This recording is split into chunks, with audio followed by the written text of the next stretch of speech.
reliability concerns about the Ford Everest and the Ford Ranger, cars that only came out 6 months ago and have already made the news for being unreliable. Well, some of them. In fact, there is a lot of bullshit when it comes to some of these headlines. That's not to say these things are in any way perfect. I've had my own issues specifically with a Ford Everest, including this one. The Ford Ranger has suffered from tail shaft vibration. A poor quality tail shaft meant that the Ford Ranger would vibrate at higher speeds. They had to replace 1,000 of those. And Ford in Australia definitely does not have a clean track record. In 2018, Ford was fined $10 million because of some warranty law breaches. Now, self-labeling myself as a automotive journalist now, I've been doing this for quite some time and I love you guys, my community. That has made me privy to some of the really good things about this industry and also the really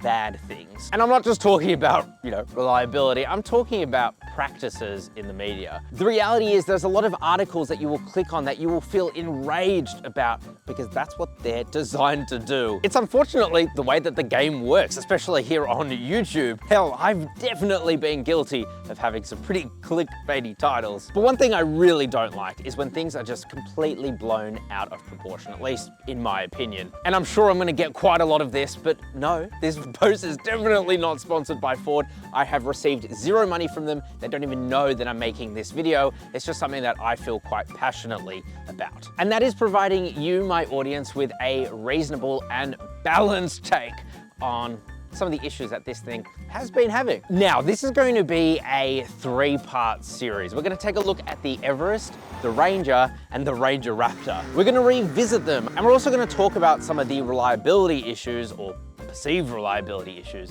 that they've been having, including giving my own experience on some of the reliability issues that I have had. Now, before we get into the review, if you could subscribe to the channel, hit that like button and share it with a friend, especially one that might have the wrong idea. As part of this series, we'll also have a full written article up on our website, CarSauce.com, so make sure you go check that out afterwards. And as always, we want to thank our channel sponsor, Driver, who are a fintech startup company. They are consumer focused on your side, which is really something you could do within these times. And not only can you get pre-approved for a loan in under 2 minutes with zero impact to your credit score, you will have a full transparent breakdown of what you will be paying. And the cherry on top is that for every settled loan through our link, you will get a $150 fuel card.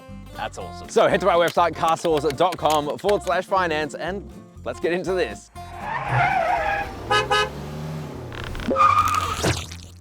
Okay, now, as always, let's start with how this thing looks. So, I have actually been a really big fan of how the Ford Everest looks. I think it looks great. And let me take you around some of my favorite design elements. Now, the Ford Everest is not cheap. This thing is pretty expensive. Well, at least it is here for the V6. Now, we have the same trim as we had last time with one major difference that I'll point out in a moment. But if you opt for the V6, which enables you to get the full-time all-wheel drive system, that will set you back just under 80,000 Australian dollars. That is quite a lot of money. However, you can go for the bi-turbo 4-cylinder, but that only is rear-wheel drive, but it will save you about 9 grand. So keep that in mind. I would go for this V6 any day of the week though. I love these C-clamp design LED daytime running lights. Your turning signal is incandescent though, which is a bit of a shame, especially at this price point, but whatever. The Everest badge here is in black because this is the Sport, and you've also got a black Ford badge there too. Speaking of, check out this grille. Oh, I love it. It's so cool, so mean. I think this is one of the best looking cars on the road right now, and I mean that. Also, shout out to the guy who waved at me today. It was cool camaraderie.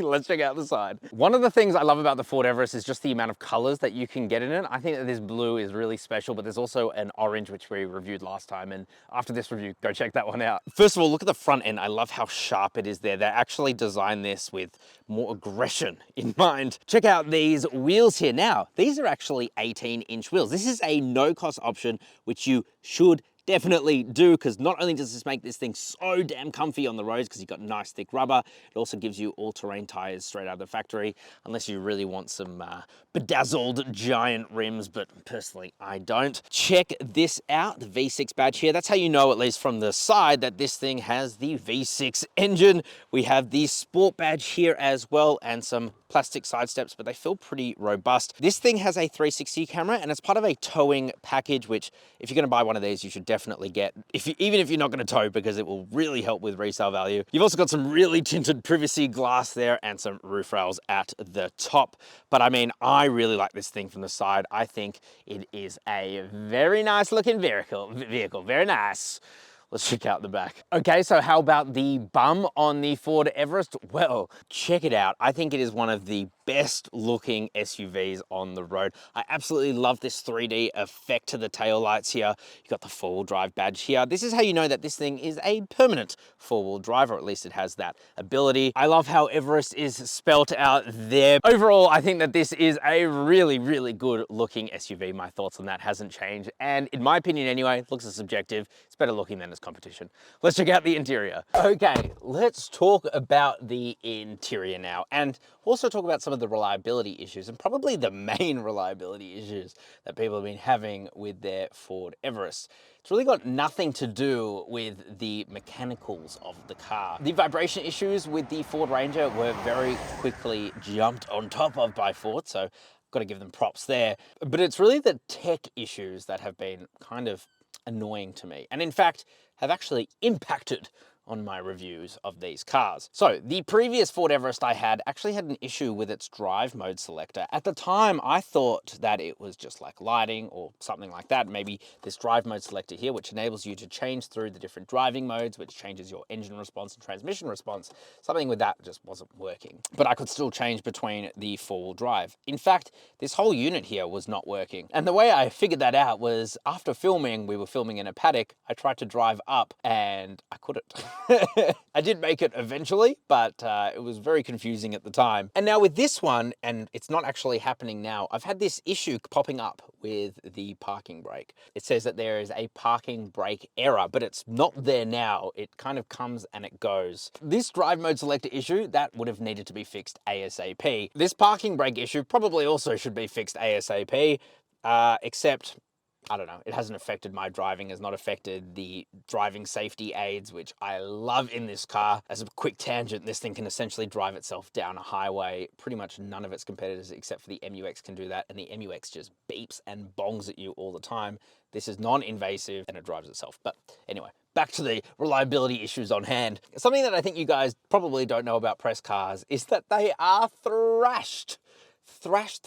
This one has done 22,000 kilometers. And more often than not, these cars are totally disrespected when they're going off-road. You know, people will fang it. I can't tell you how often my press cars get cancelled or moved around because it's in for repairs. So frankly, I wouldn't be surprised if the reason that this parking brake was failed was because someone took this thing off-road and just treated it really poorly. Quite often we get press cars that are damaged in some way or have some sort of issue, and it's almost always because a previous journalist has just completely disrespected it. So it's hard for me to even say that this parking brake issue is because of the car itself. I almost don't believe it, but it very much could be. Something though that I can't simply just excuse is the infotainment display. So on paper, it looks amazing and it really wowed everybody at the car launch. And a lot of the functionality actually works really well. The air conditioning controls work for me every single time, including the heated seats and cooled seats. You've also got these physical controls here, which help to complement that.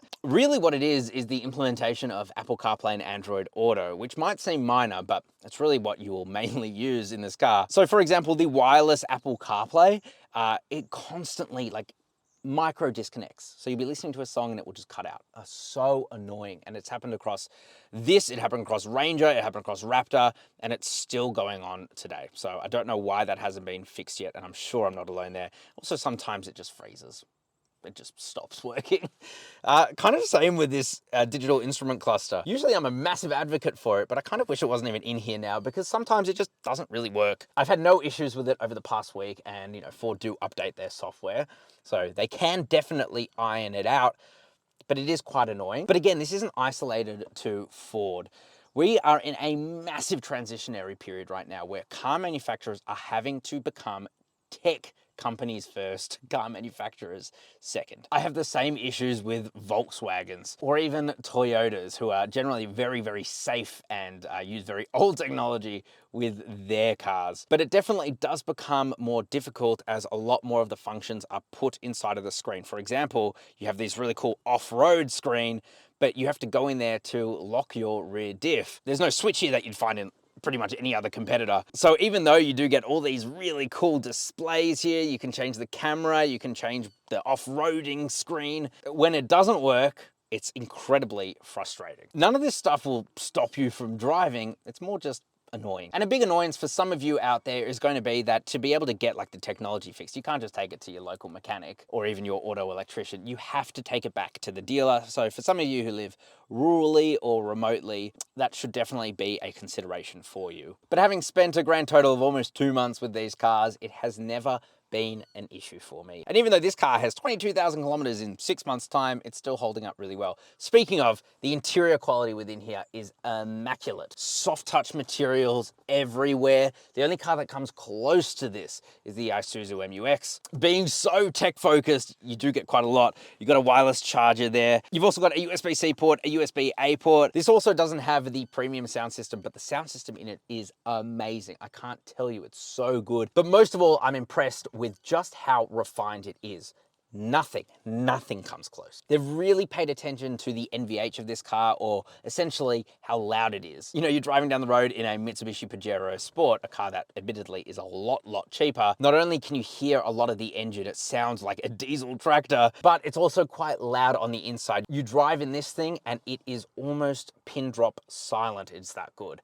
Okay, maybe not quite that good, but it's really, really good, trust me. Now, I remember going to the launch of the Ford Ranger, and so much of the presentation materials were how reliable this thing was, or at least how much effort they had put in to making it as reliable as possible. I think millions of kilometers of testing were involved, thousands of hours of simulations. And what I'm happy to report is that there hasn't been any major ongoing issues with either the 4-cylinder biturbo or this here, the V6 turbo. Both diesel power plants, and frankly, this V6, in my opinion, is class leading. It's unreal how powerful this engine is. It certainly is a nice thing to have, considering that the old Amarok is now gone and the new one is gonna have this. And by the way, let me know in the comment section below if you want me to review that. Now, having spent quite a lot of time driving the Toyota Fortuner, the Toyota Land Cruiser Prado, the Isuzu MU-X, and the Mitsubishi Pajero Sport, this thing's biggest competitors, without a doubt, once you drive this engine,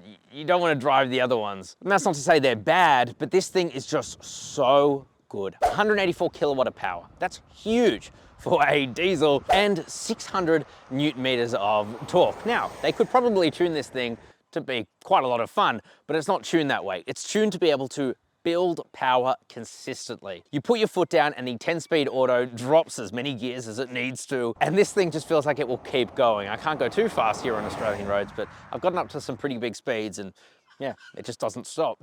And what I love about the V6, and it's kind of not very good for the biturbo 4-cylinder, is that it's actually quite fuel efficient. On the highway, I'm getting about 7.4 liters per 100 kilometers, which for an almost 2.4 ton vehicle is very, very good. In fact, the 4-cylinder biturbo might get a smidgen better fuel economy, but it's so minor versus the power difference that you get. It's almost not funny. And as you guys know, I'm not the biggest fan of 10-speed automatics, especially in the previous Ranger and Everest, because it just kind of felt a bit lurchy. But they've changed the torque converter inside of it now, and it is so much better with some different tuning too. So yeah, this thing drives amazingly well. What better way to showcase that than by launching it? Okay, so now we're gonna launch the Ford Everest. Last time we got in the low 9 seconds. Let's see if we can beat that, especially considering now our 4-wheel drive selector is actually working. So let's put the car into 4A, which means 4 Auto, allows us to drive on paved roads, and it will send power to the front wheels when it needs to. Okay, let's build some boost.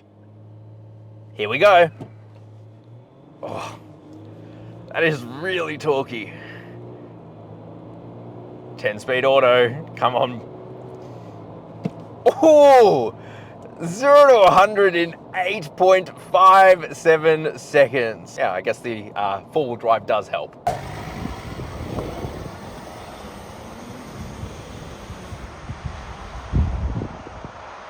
So, driving the Ford Everest.